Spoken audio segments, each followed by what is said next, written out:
Our next speaker is Prafulla Ketkar, editor of Organizer Weekly since 2013. He has over 20 years of experience in the fields of research, media, and academics. And his areas of interest are comparative political philosophy and comparative civilizations. He is also the advisory committee of the School of Journalism, Delhi University.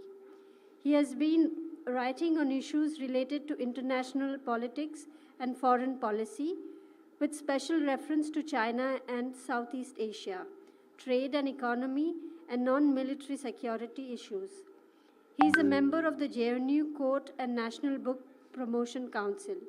Recently, he has also been appointed as a member of Rajya Ram Mohan Roy Library Foundation, Ministry of Culture as trustee.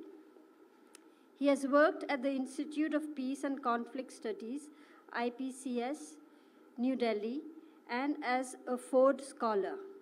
He has co-authored the book Alternative Approaches to Security and edited the book What is Being Hindu? He has written several articles and has 2 entries attributed to him in the Encyclopedia of India, India's Foreign Policy Towards Europe, and brief biography of Lal Krishna Advani. He has traveled widely as part of the Bharatiya delegation, especially to China, Myanmar, Bangladesh, and Vietnam. Prafulla Ketkar will now speak on Swaraj at 75. What to celebrate and why?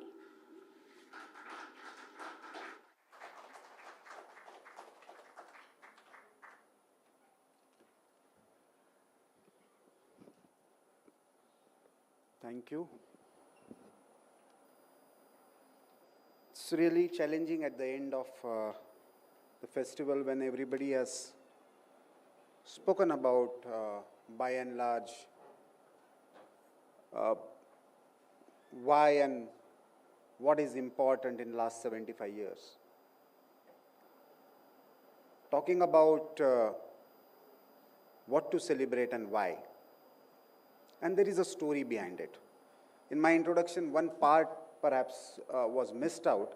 For last 2 years, I have been working with Prasar Bharati as an advisor to this special commemorating program for 75 years. And there was one Babu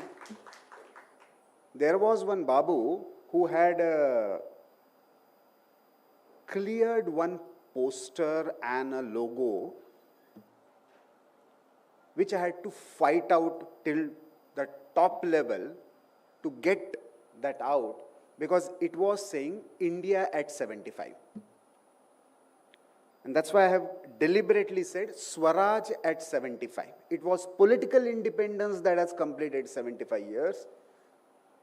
Bharat or India as a nationhood, as we have heard for last 2 days, that is since antiquity that is existing. The idea of India is also neither British nor Nehruvian. In fact, I had to find out, Soumya has left about this entire, methodology part. I had to fight out with many historians also on many issues. And because this basic understanding and the problematic area is not just about the dating or the, the factual references, and the basic problematic area is imposing European standardization on non-European communities. That is the fundamental problem. Imposing that uniformity everywhere is a problematic thing, whether it is from the Islamist point of view or Christianism point of view or communism point of view. These 3 isms are essentially methodologically uniformist and therefore imposing certain standards on others, which they believe to be true. That is the problematic thing. And that's why when I am saying Swaraj at 75, what to celebrate and why, that was the question that was asked to me when I started challenging this typical bureaucratic celebration. And then we started getting into this periodization, what to cover, why to cover, and I'm going to build up on what the first day, though I couldn't attend, but fortunately I could listen to that lecture because Annamalai himself shared it on social media. And then what Kanchanda said yesterday about the decolonization. I think this 75-year celebration has given us a great opportunity to revisit our history, freedom struggle, the spirit behind it, and whether we have lived up to that spirit in last 75 years objectively. And I think this is going to begin a new era in many ways. On 14th of August, that the project that I was working with, a series called Swaraj, is going to start on, it will be initially on Doordarshan, but hopefully it will be on various OTT platforms also. We are covering it in 75 episodes, from arrival of Vasco da Gama to the partition. And that is why that is very important. Simply because I'm not getting into the Islamic aggression as of now, because the character of European colonization was entirely different from the Islamic invasion. And when it comes to the European colonization, I'm deliberately calling it European. If you go into the details of 1494 Thessaloniki Treaty, where Pope is actually mediating between the Spanish and the Portuguese and dividing the entire world with a line, that Portuguese will go to the east and Spanish will go to the west with the message of Jesus. It means, I don't know how many of you have read First Voyage, the diary written by Vasco da Gama's companion, where he is very clear why he is coming to India. Broadly, we have, what we are doing through Swaraj at 75 is, there is a broad narrative about India's freedom struggle. And critical aspect of that freedom struggle is being told as, see, these Europeans basically came, and that is why we need to understand why what Kanchanda was talking about, why Bankim Chandra or Rajaram Mohan Roy or many other thinkers, even historians, consider British rule to be a kind of blessing in disguise, because we got rid of this, the Islamic, Islamization of India and the chaos that was created. The primary reason is, broadly, the narrative is, when the Europeans came, okay, centrally there was a Mughal rule, but otherwise there was, complete chaos. We were fighting amongst ourselves. There was no idea of India. And basically, the Marxist historians have reinforced this. But because British consolidated the rule, so we developed a sense of nationalism as a reaction to it. And while developing that sense of nationalism, we started fighting primarily non-violent way. And that's how we got the independence through the method of Satyagraha. Because we were already divided, so while going, British got us partition for the benefit of us, so that we shouldn't keep fighting amongst ourselves. And while doing that, British gave in between, railways and post and centralized government and many good things to us. So we should celebrate. And most important thing, we are talking to each other in English. Common language of communication, as if, there was nothing to communicate. I don't know what Adi Shankaracharya must have done from traveling from Calicut to Sharda Peeth. uh, what kind of English he must have used to communicate. But what is going to happen? You know, the many archival documents have come out, and it's going to completely dismantle this popular perception about, I know many people sitting here have, but still, there are very common things that I am going to share just 3-4 examples that what we need to celebrate and why. Like, for example, many of us know, and in school books at least we have heard of Vasco da Gama on 9th of April, somewhere on, sidelines of Calicut he came. By 27th April, he came to the court of one Calicut king. And what was his name?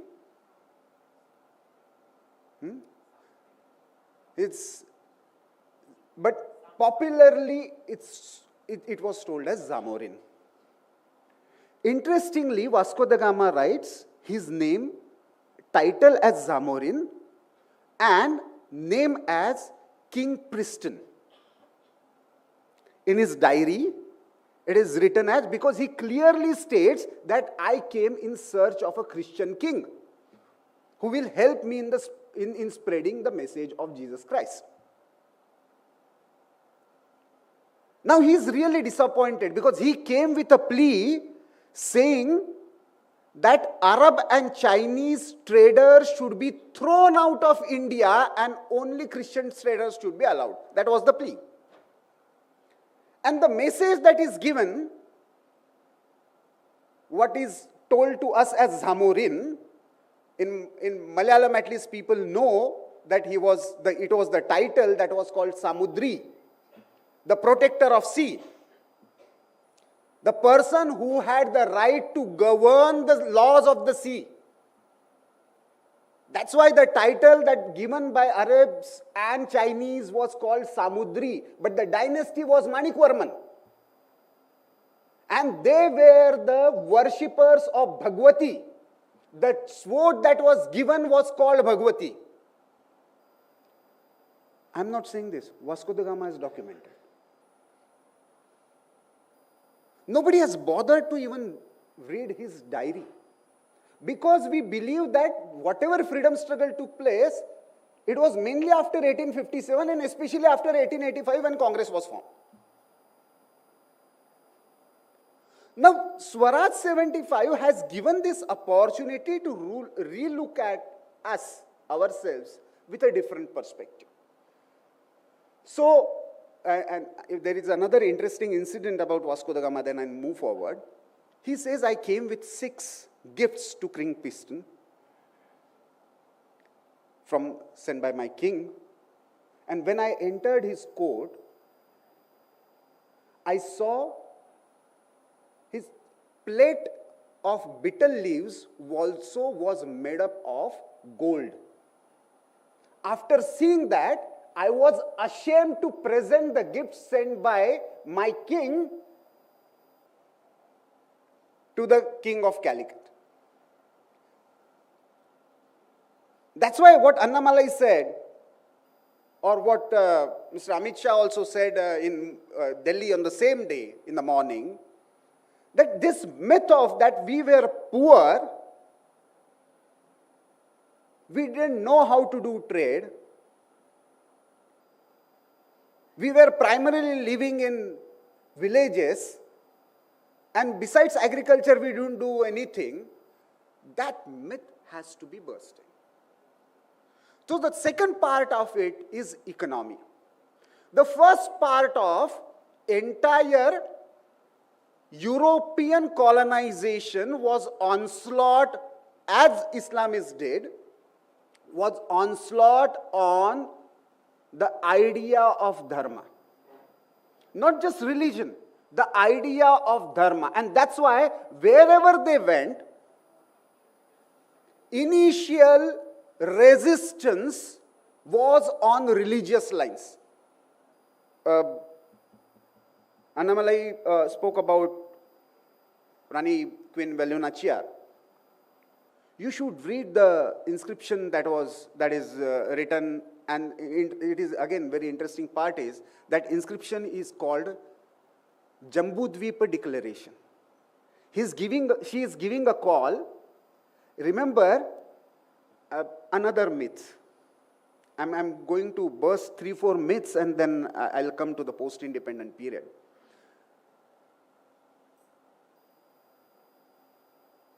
All women were going sati. They had no access to education. No?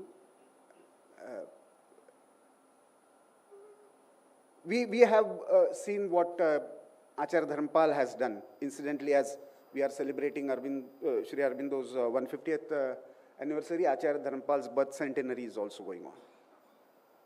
In his beautiful tree, he has analyzed this entire part of especially Madras province.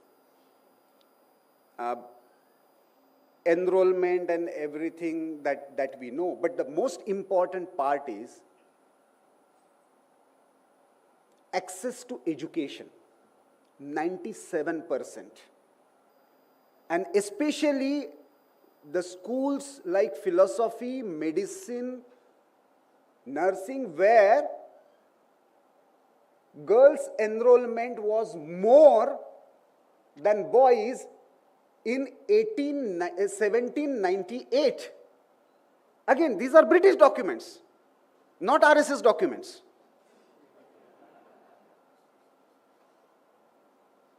So if this was the case, what happened between 1798 to say 1840s, by the time Charles Trevelyan come up with this idea of English education in India, and in one stroke he decided to make all of us illiterate. Because English was imposed as the only language of communication and education, especially in the government thing. Interestingly, I found one Ajna Patra by Chhatrapati Shivaji Maharaj. It is much earlier than, it was a Portuguese period. And that time he had his, small but very important kingdom carved out at Hindavi Swaraj up to Tanjavur. And he has passed one Ajna Patra stating the most problematic concept that has colonized our minds in the post-independent period is this idea of linguistic identity. Anybody, I have challenged this Marxist historian on the panel, outside, ICHR, everywhere, and I have told them, give me a single instance where any Indian, any king, any member of any society before 1940, till Congress formed their own Pradesh committees, state committees on the basis of languages. Before that, give me a single instance where Indians have fought among themselves on the basis of language. Why didn't we fight? There were many more languages than what we have today. Many more dialects than what we have today. How did this idea of Tamil nationalism and Bengali nationalism and Marathi nationalism and Assamese nationalism came into existence? Who is responsible for this? Who fueled this in the, not much by the British, but by the Congress in the post-independent period? So, the systematic destruction happened in 4 phases. That is my analysis. The first onslaught was on swadharma. Second onslaught was on the economic, educational structures. Third was on economic, and fourth was political. What happened in last 75 years, the basic problematic area is, the last phase that happened after 1905, that is division of Bengal, partition of Bengal. That part, 1905 to 1947, which was the part of Swaraj, we consider as the sole objective of our freedom struggle. Political independence as the sole objective of our freedom struggle. We forget that before that, there was a strong phase of Swadeshi. Before that, there was a strong phase of national education and Swabhasha. And before that, if you see 1857 or rather 1835, then there is a strong phase of Swadharma. So if we need to understand what constituted our freedom struggle, then we need to analyze it as Swadharma, Swadeshi, Swabhasha and Swashiksha or Rashtriya Shiksha, national education, and then Swaraj. We have attained Swaraj. What about the first three parts? That is the critical question that we need to ask. And for that, I would request you, unfortunately, this book is still not available in English. I'm getting it translated. But this is originally a speech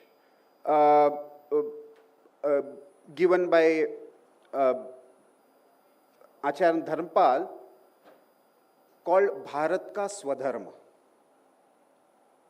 Swadharma of Bharat, where he's talking about the structures, institutions, and ideas based on Swadharma.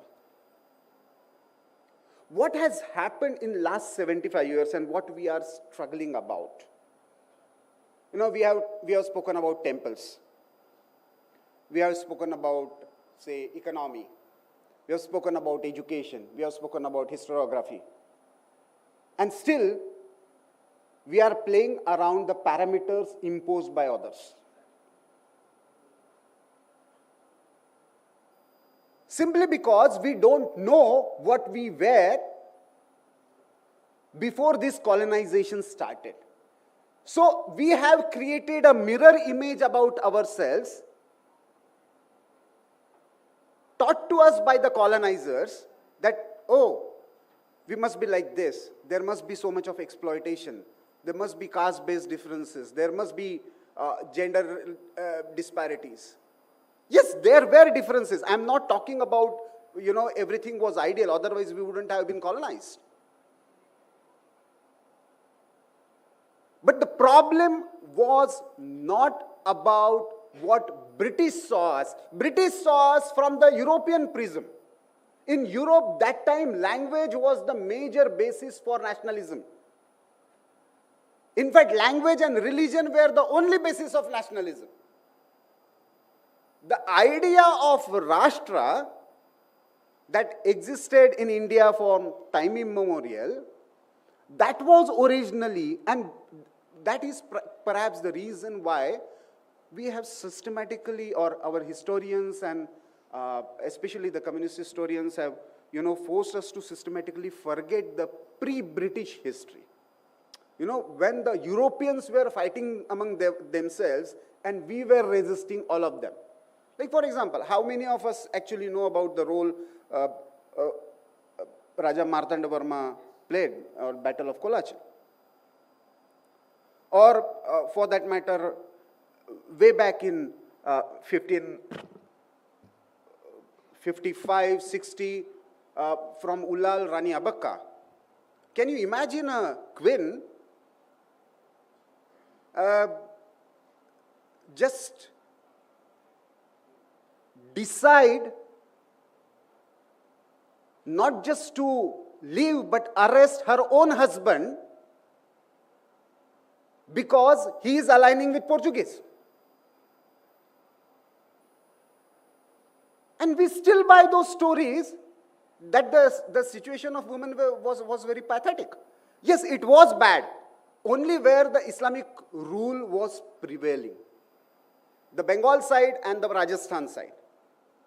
The aggression, where Islamic aggression was direct, and after the victory there was a tendency to create their own haram, there we have seen the drastic deterioration of condition of women. Whether in the form of sati or jawar or institutionalized or whatever, but when it comes to women, that process of Islamization has played a critical role in deteriorating their status in the society.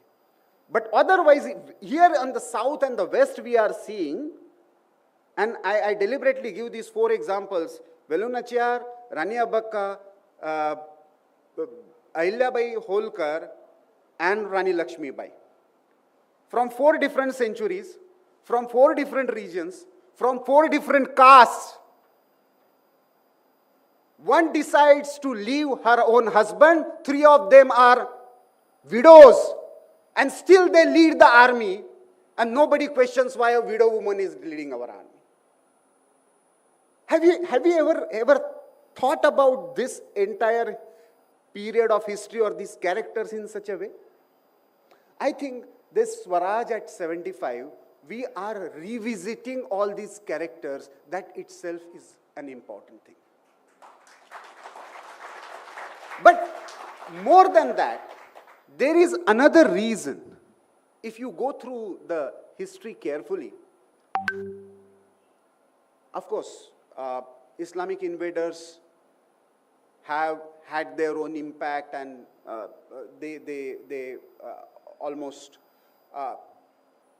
killed entire or converted. But European invasion was not less brutal. This is another misconception that, rule of law and basically law-abiding people, especially about the British. Oh, comparatively French, compared to French and Portuguese, British were better. And some people went up to the extent of saying it's a grace of God on us, that British. So why? Of course, there was, as I said, reference point was Islamization. So compare to that. But if you see right from America, because 9th August is coming, and again a new twist will be given. Internationally, it is celebrated as the Indigenous Peoples' Day. Against whom? Against whose aggression on indigenous people? Why don't we ask this question that on 9th of August, it was Columbus who reached on the American shore. And that's why it is celebrated as Indigenous Peoples' Day. Whose message he was carrying? Whom did he finish? If you see from Americas, Latin America, Africa, Southeast Asia, compared to other countries, India saved Southeast Asia, but Australia and New Zealand, wherever European colonizers went, their first victim was the indigenous population, traditions, and culture. Somebody today was talking about Japan. I would say sorry. Even Japan got Americanized post-World War. India is the only saving, because Japan was never directly colonized by the Europeans. The same with China. India is the only exception. This land is the only exception that has seen almost 700 to 800 years of Islamic aggression, more than 450 years of European colonization, and still got Swaraj with its own ethos. Yes, we lost some land. Yes, we lost our population. Yes, the sacrifices were made. But still, that originality of what they were thinking as pagan is still retained, and that is the biggest frustration of all anti-India forces today. We are still surviving with our original ethos. After 1,000 or 200 years of continuous attempt to finish this civilization, unfortunately, in the post-independent period, when we started perceiving ourselves as independent nation, as I said, we consider political independence was the ultimate objective of our freedom struggle. If we carefully study the philosophy of our freedom struggle, if we revisit the tradition of Bhakti, then Chhatrapati Shivaji Maharaj, then coming to the actual freedom struggle part, then we realized that there was no single moment where there was no physical resistance to European colonization, and there was no religious or spiritual force behind this physical resistance. How many of us know that before 1857, in 1855, there was a Kumbh in Haridwar, and who were the special invitees? Tatya Tope and Rani Lakshmibai. And special messages, the roles were assigned. Whom will give a message to which king or which Nawab, which mandir or which mutt is going to approach whom by 30th May 1857. That was the planning that was done in Kumbh. Those documents are coming to the public now. How many of us are aware of this? This, is an unique opportunity now, because, and this was possible because I see post-independent, there are, again, in this entire struggle, especially 1698 to 1947 till today, if there is one issue, if you find consistently playing a role across India, and it became an issue of resistance, both to the Islamists and European colonizers. If there is one constant issue, if you like to believe it or not, go by documents. If there is one issue, whether you see Northeast or Punjab and whatever excuses today people might give, if there is one issue, that is cow protection. It's very interesting. I was also shocked. 1698 first fatwa is there during Aurangzeb's reign. Oh, sorry, 1598. 1607. Right, 1698. 1698, the first battle that took place on the issue of cow was in Punjab. And just 3-4 months back, I went to the bordering areas of Meghalaya. And I found, I got very interesting documents. And again, another myth or, got busted, because I found that Khasi Darbars have a documented history of more than 800 years. And interestingly, one person who came to meet me, he's not same Khasi, he's a Christian Khasi now. And that person was narrating me his family story. I was instrumental in finding out his great-great-grandfather's, not grave, a memorial. In Bengali it was written, Sardar Diwan Singh, 26 जुलाई 1956, पंचतत्व में विलीन. And it was in a pathetic condition, and after seeing that, he was also in tears. Diwan Singh and Ram Singh were two Khasis who led the fight of Khasi resistance against the British and missionary aggression from 1820 to 1829. And they are also taking the same stand as Velunachiyar is taking here. It is not about you and me. Vijayanagar was our protector. Now the time is to forget the differences. Our models of governance may be different. How to collect the taxes may be, different. This is the fight for our culture and our identity. Every temple will go. Every temple will have a cross. We have to fight this together. This is the message of Velu Nachiyar. This is the message Ram Singh and Diwan Singh giving. This is about our identity, our resources. This, we have to fight this battle. And people are standing behind them. We have forgotten this.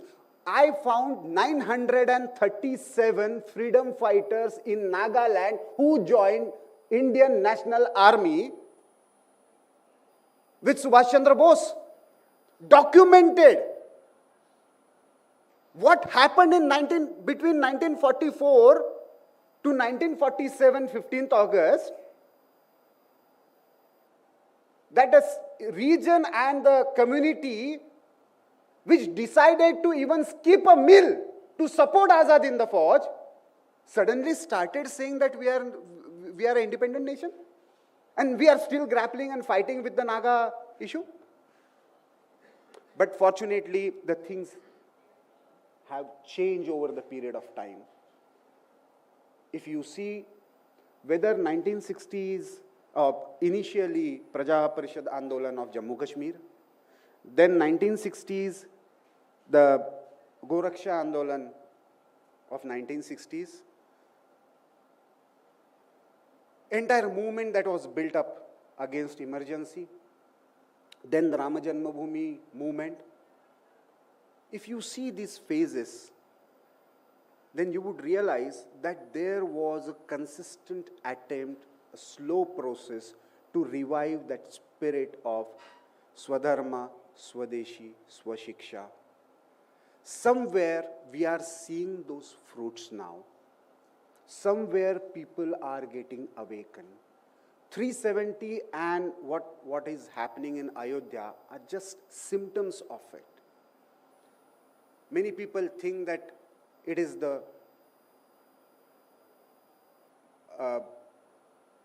it's the political change that is leading to everything. I have a different take. There was something that was already changing in society that led to the political change. It facilitates, definitely it plays a role. So I think we are revisiting, we are celebrating our civilizational existence despite this colonial aggression, both from Islamist and European Christianist forces. And still, we have a legacy of people like Vivekananda, Sri Aurobindo, who essentially believe that India has a role to play globally. India is reasserting that role today. There may be certain issues on, textbooks and rewriting history and many other things. But somewhere that pressure is being created. This awakened Hindu mind is reconnecting with this Bharatiya ethos through this Swaraj at 75. I believe that is a great achievement of this entire celebration. So I don't think it is just a symbolic. I don't think it is just, having a bureaucratic celebration or putting just a tricolor on in the name of Har Ghar Tiranga. It is basically the process of intellectual churning. We are still able to celebrate Pondicherry Fest in Pondicherry, after Pondicherry seeing these many years of colonization. This is not a small achievement. This has not happened everywhere in the world. Please don't forget that. It was the first festival that tried to create this as an intellectual force, as a model. And that is also not in a very, politically very conducive place. We are able to do that. We have shown that we have courage to do that. This itself is a great achievement that we should celebrate. Unless we learn to, celebrate our valor, our patience, our sagacity to fight against all kinds of brutal forces, we would not understand our real history, and we would not be able to reconnect the message of Swadharma, Swadeshi, Swabhasha, Swashiksha, and Swaraj to the present context. I hope this celebration, this intellectual celebration, would give us that drishti, not just vision, a drishti to reconnect the idea of selfhood to the present condition. Thank you. Thank you to the organizers for giving this opportunity. Question now.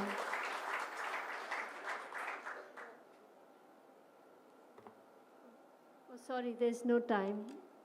We'll go on to the next speaker.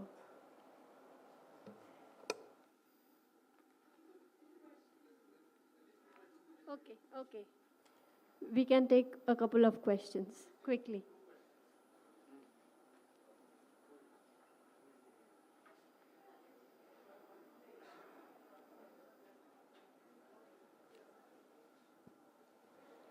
Hello.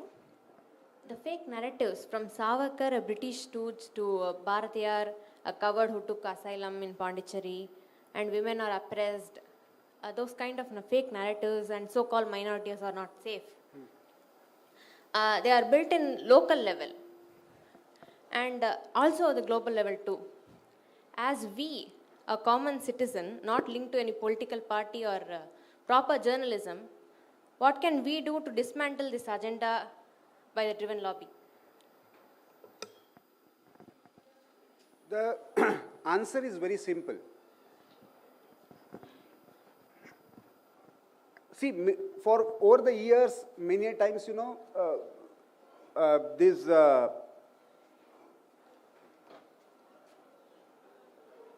allegations that were made were passed on without giving any rebuttal. Now, the kind of work that people like Sandeep are doing, so we have now sources, we have repositories. Now we are creating even archival section in Swaraj at 75.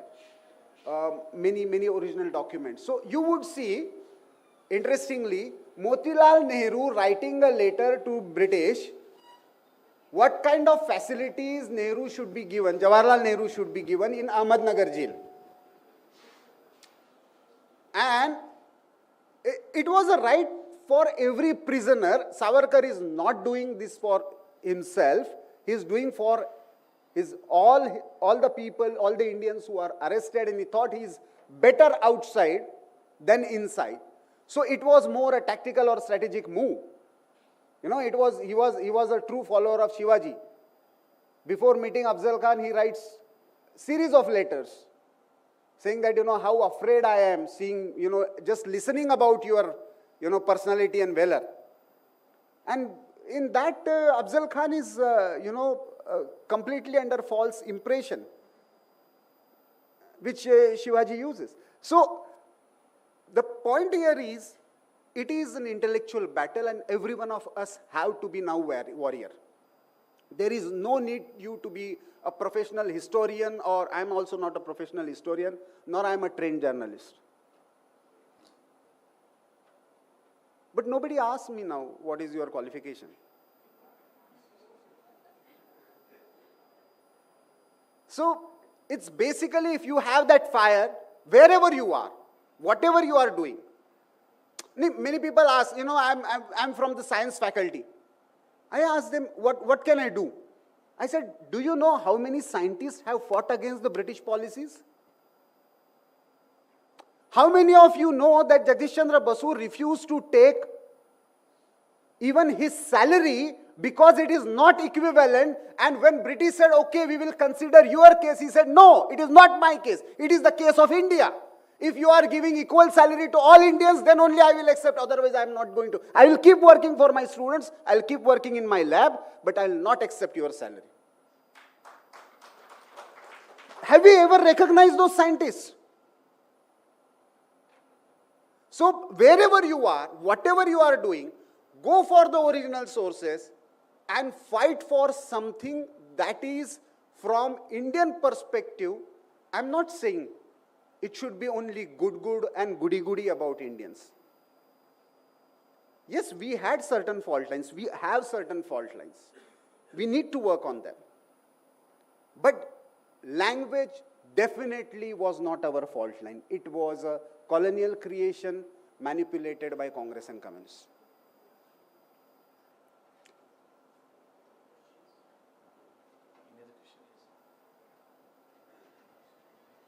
You were talking about Velina chair.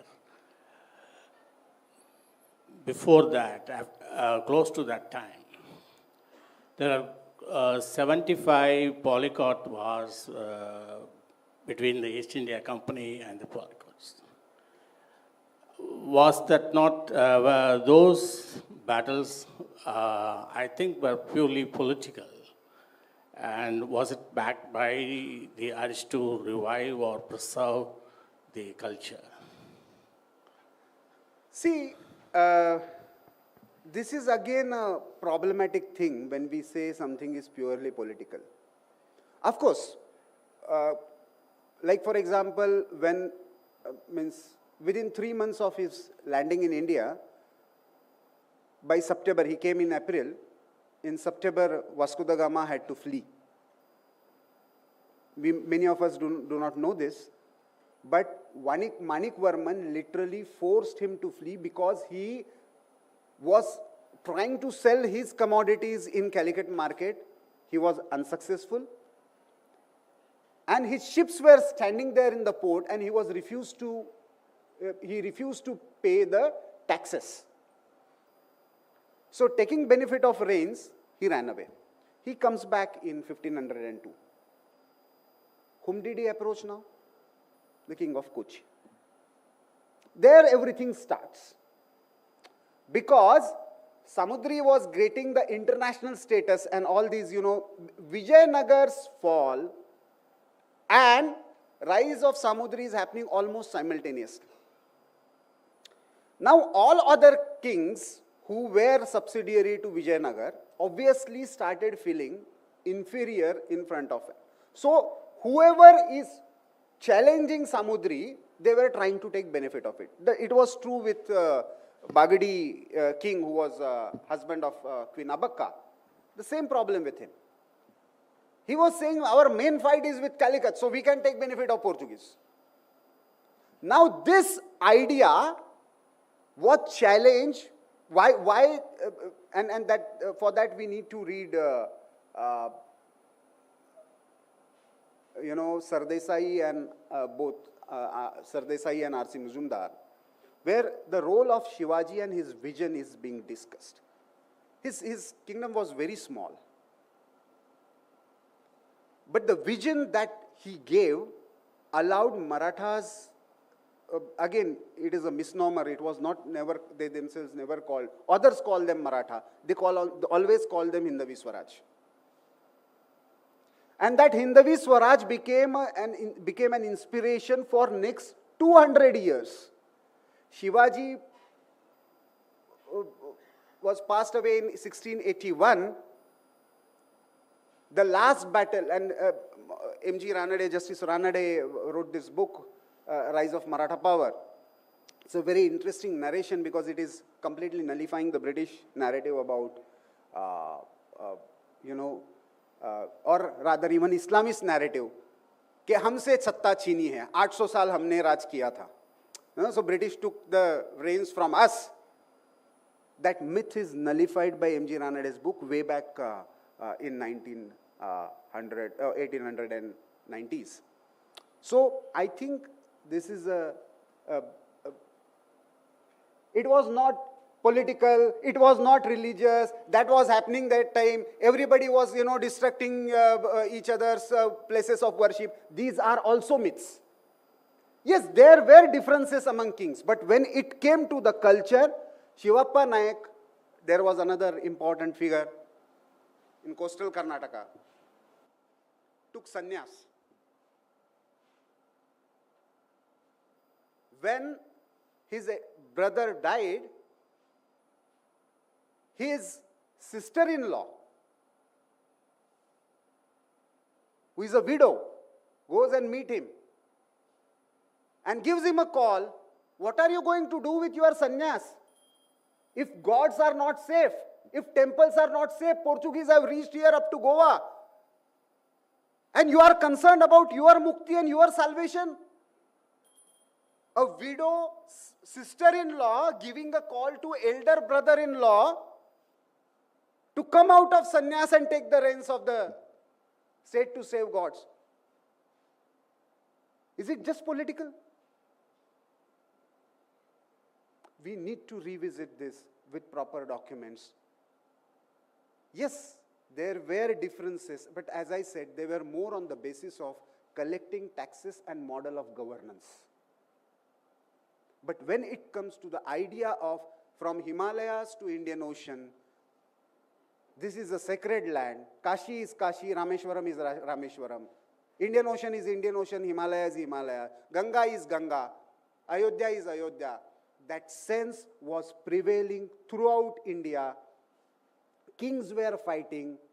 People, when it comes to the consciousness as a nation, culturally it was common. State were different. There was a conflict between states, but the idea of nationhood and selfhood was common. I think we need those instruments and those structures to revive